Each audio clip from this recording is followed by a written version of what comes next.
What better way to celebrate birthdays and holidays than with an explosion of pop-up fun when your cards are opened? Hello and welcome to Karen's Creative Cards on YouTube. I am Karen Hashik, and in this video I am sharing 3 celebration cards made with Karen Burniston's Explosion Pop-Up die set.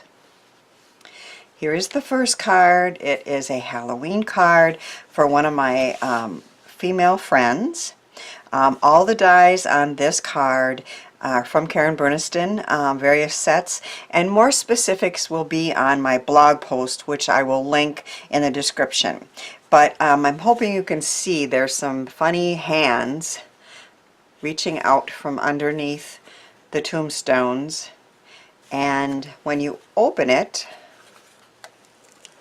isn't that fun? That is an explosion of Halloween fun. This part here is from the Explosion pop-up die, and I'm going to show you how that is made. Again, all the dies are from Karen Burniston, and a spooky tree pops up with a bat and a ghost, and it will be perfect for one of my female friends that I'm going to send that to. This one is a special happy 70th birthday for my husband. He loves oranges and reds and yellows, so I've used the fall colors on this. And again, more details on all these cards will be on my blog. When you open it up, the sides explode up and it says, "Love you, celebrate." I'll show you the die set in a minute, but the pop-up explosion die set does include the balloons in the stars shapes and the heart shapes, which I used here for love. So that is another fun pop-up explosion card that I made. This is the one that we're going to make together in this video. It is a Christmas card, obviously. And I will show you the supplies in just a minute. The front says "Wishing you a" with a pretty Christmas tree, and then when you open it up it says "Merry Christmas," and the tree pops up with the explosion elements on the side. So I am loving how that turned out. Here are the supplies that I used to make that card. This is the Explosion pop-up die set. It has the parts that create the explosion element on the side, a pop-up piece, and then fun-shaped balloons so that you can make a cute birthday card just with this set. I also am using the Christmas tree pop stand die from Karen Burniston. And I'm going to show you how to put the Christmas tree together.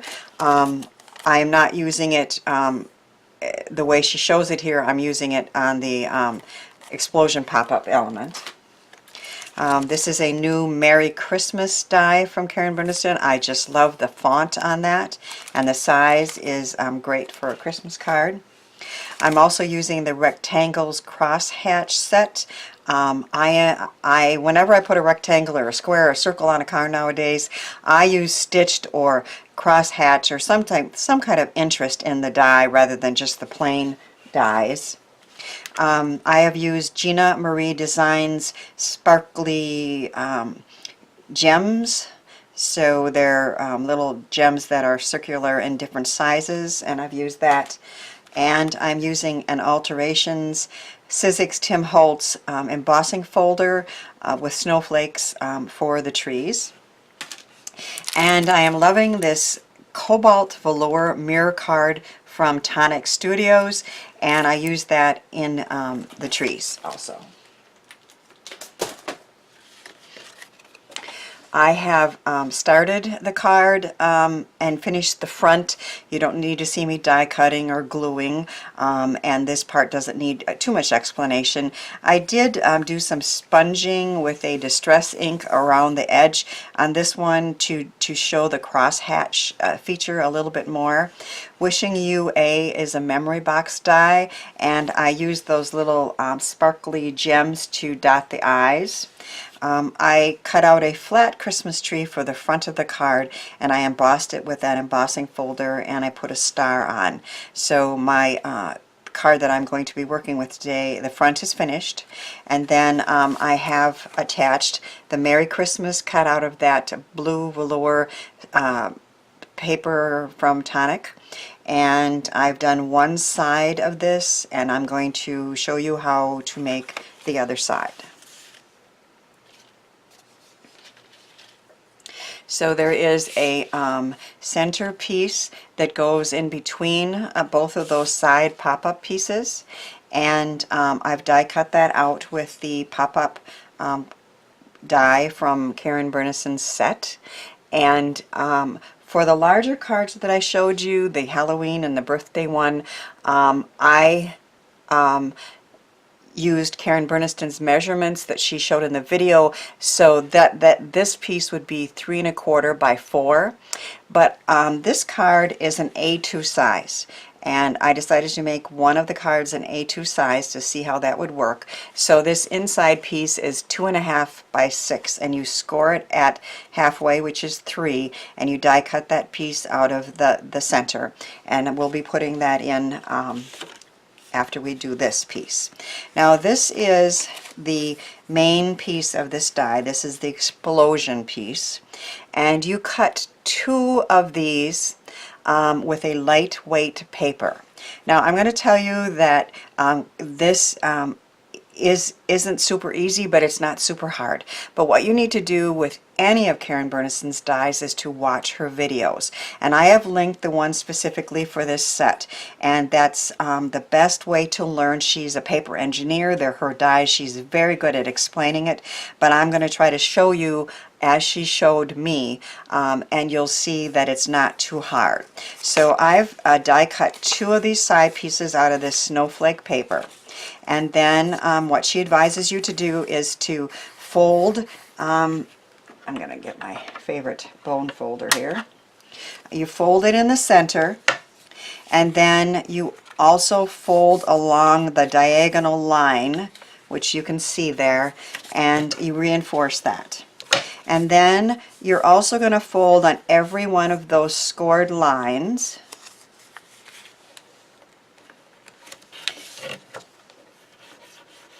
And I'm reinforcing it with a bone folder.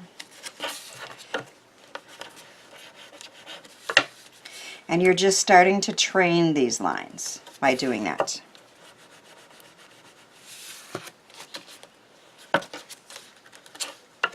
And then she says to open it up, and you're going to have the wavy edge towards you, and the center fold is supposed to be a mountain fold, and the triangles pieces, or the diagonal pieces, need to pop up. So it kind of does it itself, and it's going to fold up. This is a mountain fold, these are valley folds, and that triangle is going to look like that. Okay. Then she describes that and I'll show you from the back so you can see a little bit better. This is the center, and then there are lines that go this way and this way, 1, 2, 3, 4 of them. Okay, so this way and this way on both sides. Now we're going to start working with one side, and because this is a mountain fold, she tells you that the next ones need to be valley folds. And you kind of encourage that with your fingers. And again, I'm hoping that, I think I'll do it from the back. So from the back, it looks like a mountain.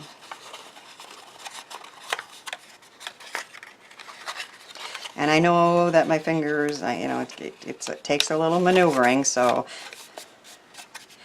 have some patience with me. But there we go. We have now a mountain fold and a valley fold. So the next one needs to be a mountain fold. So we're going to encourage this line and this line to pop up. So we're starting that every other one there. Okay, now from the back I'll show you again. This next one, the last one was a mountain, so this needs to be a valley. So kind of stick your fingers in there, and I have an easier time doing that from the back. So, and then the next one needs to be a mountain. So one side is an explosion now.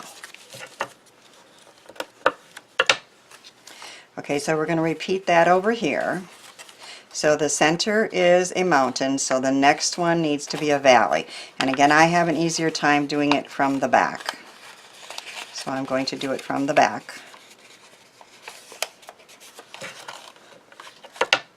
And we have 2 folds done.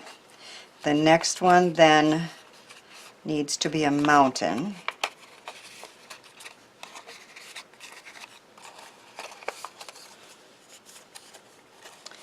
And then we need a valley. And again, for whatever reason, to me it's easier to do that way. I want them to stay from the back. And then we have one more small one in the corner to fold down.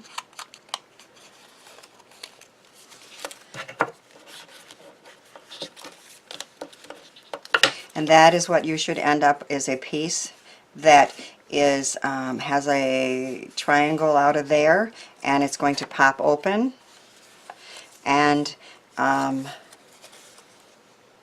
hoping you can see that. We apply the paper, attach it to the inside of the card, close to the edge on each side, and right up, butted up to that center fold.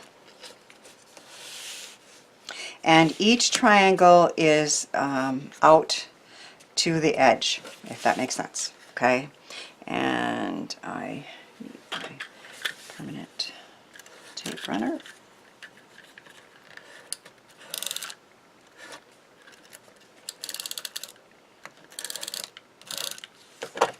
And I'm going to butt that up to the center and close to the edge. And then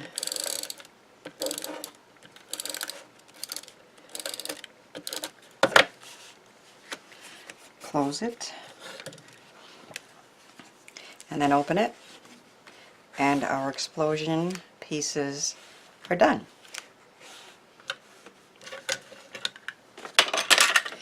Now this piece, as I explained, goes in between these, and for the A2 size card is 2.5 by 6. What Karen explained and what I find easiest is if you take a piece of some kind of paper and you kind of cover that bottom piece up, and you can also do it across the top, but it didn't work for this card. If it isn't perfectly straight with those lines, you kind of cover that up a little bit. I am going to use some glue so you can move that around a little bit and get that top piece lined up.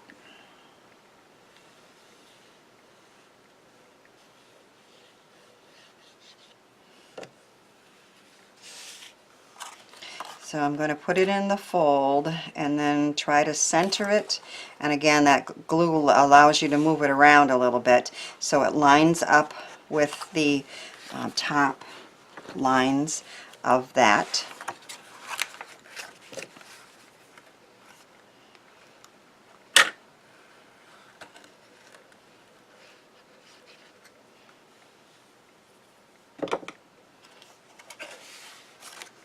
I think I'll just fold it down. And then we're going to fold it down and then open and close it. I did get it lined up pretty good, but I am going to put a piece of this pretty blue mirror card right along the bottom of that.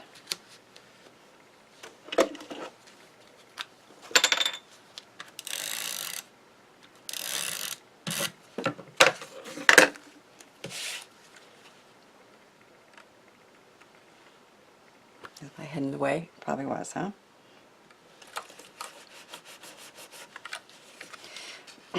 I cut it just a tinge big because I prefer it a little big if I need to trim it off rather than have it a little small.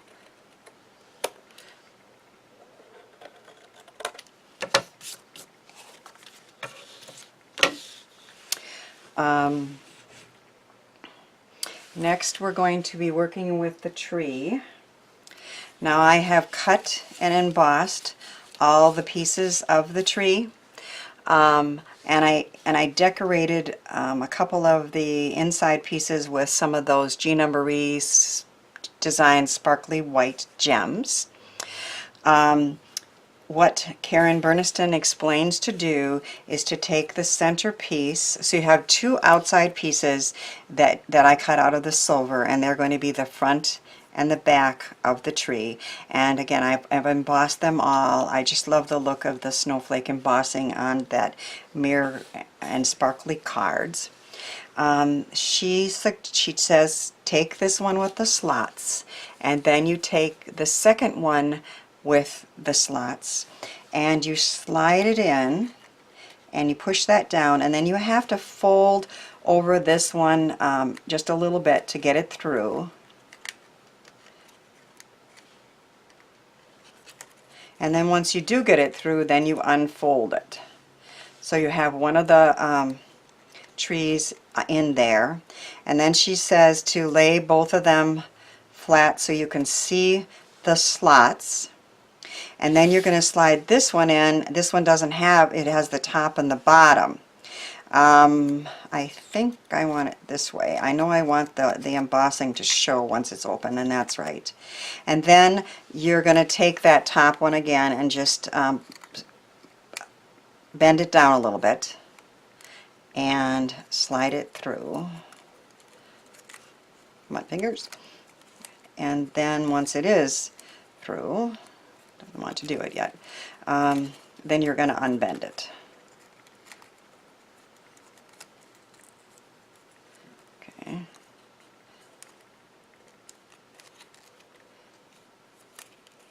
It isn't really that hard, but of course, because I'm on the video, there we go. Okay.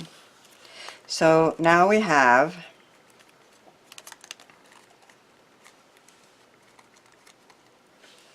the second one went through. Anywho, the two parts of the snow of the tree that are kind of free hanging, and here's the back, and I'm going to try to straighten that out. The first one wanted to go all the way through again. This part really isn't hard. It's just giving me a little bit of grief right now. Now, what normally happens is Karen advises you to attach these with a glue dot at the top of all three of them, and then you attach these to a pop-up, and they all kind of are free hanging. But for my card, I didn't like the look of them being kind of all free hanging because I wanted to just pop up on this. So what I ended up doing was I'm having the two front elements be open, but the rest of it I am gluing together. So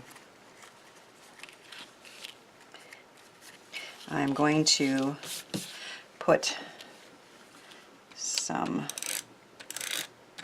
dots adhesive from the new Gina K and Thermoweb, which of course what I love about dots is they go exactly where you want them to go. And then I'm going to attach this down. I just want them to lay flat, the sides. And then I am going to apply some more dots.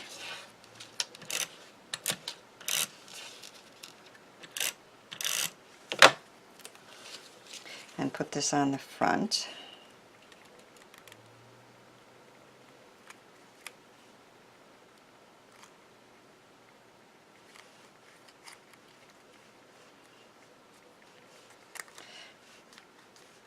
So the outsides are going to lay flat, but these are going to be free hanging, standing, when the card pops open.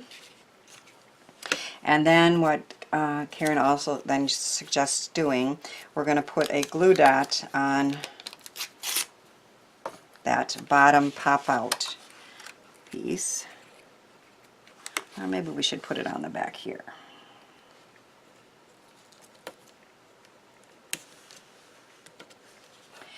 And then I'm going to lay this flat and close it on that. And when it opens up, we have a wishing you a Merry Christmas, and the tree pops up and these pieces are open.